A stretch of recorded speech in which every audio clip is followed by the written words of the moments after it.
La propuesta del Papa Francisco hacía mucho tiempo no se escuchaba en el seno de la Iglesia, algo que no ha pasado desapercibido para nadie.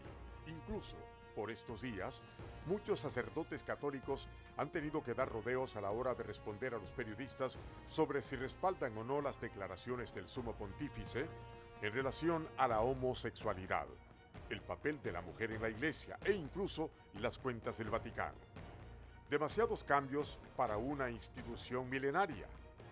En España, los propios jesuitas, orden a la que pertenece el Papa, ya insinúan públicamente que hay quien pueda querer acabar con el Papa Francisco. En una de sus revistas oficiales, que este otoño ya se ha distribuido entre sus comunidades y que puede también descargarse en internet, la tira cómica The Body Way juega con la idea que los últimos gestos y declaraciones del Papa pueden convertirse en víctima de un atentado. Los jesuitas españoles insinúan que iniciar la revolución en la Iglesia puede ser, cuando menos, peligroso. Bueno, el Papa Francisco sigue dando muestras de no tener miedo, critica a los cristianos de pastelería y compara la curia romana con la lepra. ¡Wow! Para algunos es el antipapa, otros dicen que es un papa como Dios manda. Lo cierto es que el Papa párroco se está haciendo sentir y se está haciendo sentir que más que muchos otros papas desde Juan Pablo II. Y le damos la bienvenida a alguien que es miembro de esa iglesia. Gracias por estar con nosotros, un papa valiente, un sacerdote valiente, quiero decir. No me digas papa todavía. Bueno, estamos en camino hacia, ¿verdad? El padre Manny Álvarez, sacerdote católico, que está en el sur de la Florida en una comunidad llena de hispanos y que nos sirve muy bien. Así que muchísimas gracias. Señor sacerdote, fíjense que las palabras del jefe son fuertes. El vaticanocentrismo, la curia es la corte la corte de la curia es la lepra del papado, son unos cortesanos. ¡Wow! Cortesano es una palabra grande. Déjeme solamente mostrar esta placa donde están algunas de las aseveraciones del Papa Francisco para que usted las pueda leer y entonces vamos a ir comentando una por una. La corte es la lepra del papado. Cuénteme por qué la curia está tan corrupta. La cosa es que el Santo Padre, cuando estaban para elegir al Papa Francisco durante las congregaciones que tuvieron ante el conclave, se dieron cuenta que había que reformar la curia, que se había convertido, como dijiste, en el centrado en el Vaticano. No estaban sirviendo al pueblo. Entonces, el Papa, en una entrevista que dio esta semana con La República, con un periódico italiano, dice: esto de la corte, esta cosa de la corte es como la lepra del papado. Esto es algo que el mundo ya no reconoce, es algo que el mundo ya no puede decir. Yo no me puedo sentir que estoy en una iglesia que sirve a los pobres si el Vaticano, si toda esta gente está vestido de oro, si está vestido de plata. Y esas, no la curia, para aquel que no lo tiene fresco, la curia es los representantes del Vaticano en los diferentes países. No, la curia la curia es lo que sirven dentro del Vaticano, los diferentes departamentos, vamos a decir, el secretario de Estado, todos esos gobiernos.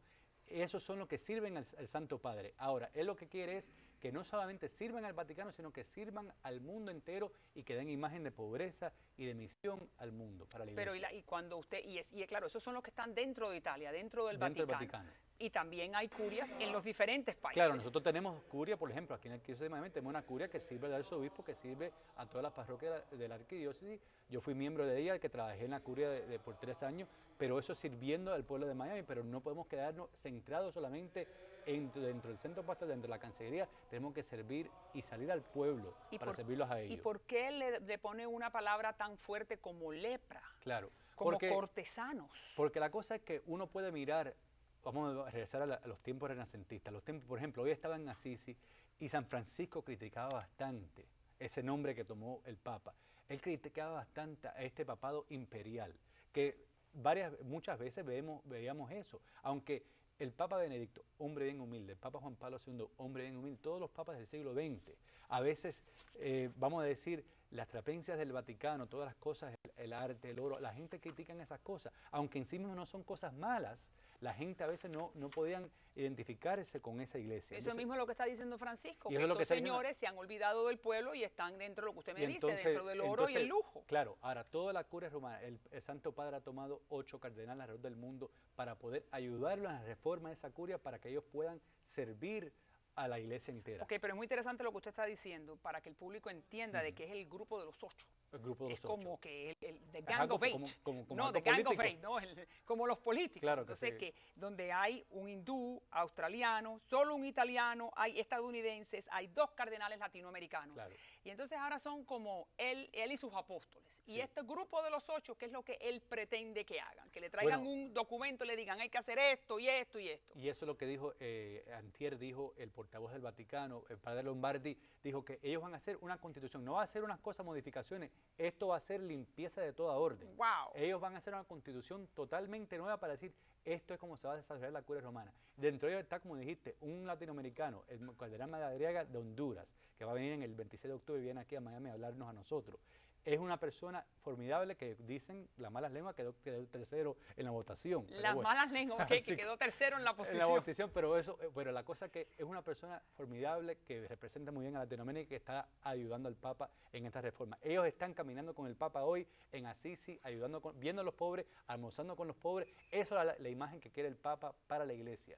Una iglesia para los pobres, una iglesia universal que tiene los brazos abiertos para que todos regresen a la casa. Para que todos regresen, ¿no? Y el movimiento cristiano evangélico no le siga robando adeptos a la Iglesia Católica, que sabemos que es uno de los grandes desafíos que tienen ustedes. Muchos de mis parroquianos están en las iglesias evangélicas porque no se sienten en casa en su iglesia católica y es algo que están regresando ahora y me dicen, padre, estoy regresando por el Papa Francisco. Muy bien, muy bien. Y fíjense, quiero volver a poner la caricatura, esa que estábamos mostrando al principio, donde es muy simpático lo que le dice un muñequito al otro. Después que el Papa, con el grupo de los 8, después que quiere poner o cuestionar el celibato, está diciendo que los homosexuales no son pecadores. Cuidado que lo que le haga falta al Papa es un chaleco antibalas.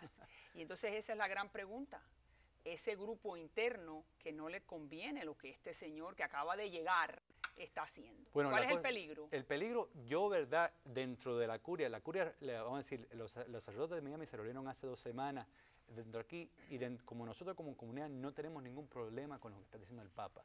Esto posiblemente, esto yo no lo he visto yo personalmente, yo sé que hay sectores dentro del mundo, esto son cosas de los jesuitas de España, pero la verdad que la mayoría de los sacerdotes le dicen bienvenido a este mensaje que está dando el Papa. Pero esos son los rangos de abajo. Estoy hablando de la gente que se ve amenazada por estas acciones del grupo de los 8, que como usted me dice, quieren estudiar un proyecto de revisión de la Constitución Apostólica. Hay una Constitución Apostólica que se llama Pastor Bonus, que es lo que maneja toda la curia romana. Pero lo que dijo el padre Lombardi el otro día, eso va a terminar, va a venir una Constitución nueva que va a cambiar toda la estructura del Vaticano. Dígame ¿qué cambio se podría ver así palpable para que el público entienda? Por ejemplo, muchos han dicho que el secretario de Estado, que es el nuncio ahora de Venezuela, que ahora a mediados de mes va a tomar esa posición, va a ser más como un secretario para el Papa, para ser como un ayudante al Papa en su misión, para no ser tanto, ese es el representante diplomático tanto, sino para ser ayudante al Papa en los proyectos que él designe, que él quiera para la Iglesia Católica.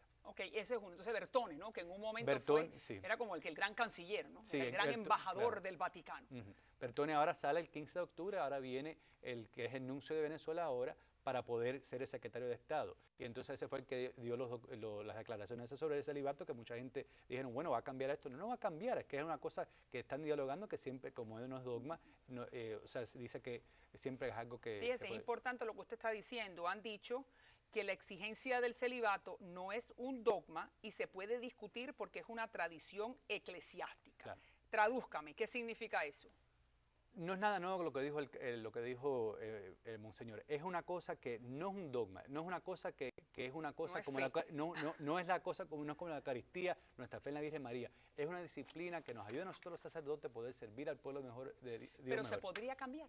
Eso se puede cambiar de un plumazo. En teoría se puede cambiar. ¿De un plumazo? ¿De un plumazo? De un plumazo por parte del Papa Francisco, que mañana da un plumazo y hace un decreto. Yo no creo que sea así tan difícil, porque lo que dice Monseñor en su entrevista que dio a la revista Universal en Venezuela, es que es una cosa que hay que estudiar cómo puede esto unificar a la iglesia. Todo lo que está diciendo el Papa en los últimos días es para unir a la iglesia. La iglesia es madre. Óigame, para unir a la iglesia ha creado tremenda revolución. Sí, pero la revolución es eso, cuando estamos centrados, y la cosa que él está centrando las cosas en Cristo. Como digo en la entrevista de 2 semanas, Cristo salva. Y ese es el primer mensaje que hay que dar y es el mensaje que atrae a la gente a la iglesia. Y ese es el único mensaje que Cristo salva. Ahora, también ha dicho, y vamos a terminar con esto, la Virgen María es más importante que los apóstoles, que los obispos, que los diáconos y que los sacerdotes. Gracias a Dios. ¡Wow! La María la han puesto en su lugar. Él lo dice muy bien porque la cosa que muchas personas, él está hablando del clericalismo y dijo en esa misma entrevista, el clericalismo no es cristianismo.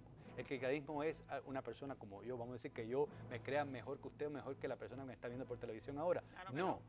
María es la persona que modela el cristianismo mejor porque ella fue la que le dijo sí al Señor, le dijo sí para poder recibir a Cristo en su corazón y en su vientre, le dijo sí, hagan todo lo que Él les diga. Esa es la instrucción de María. Me encanta, gracias.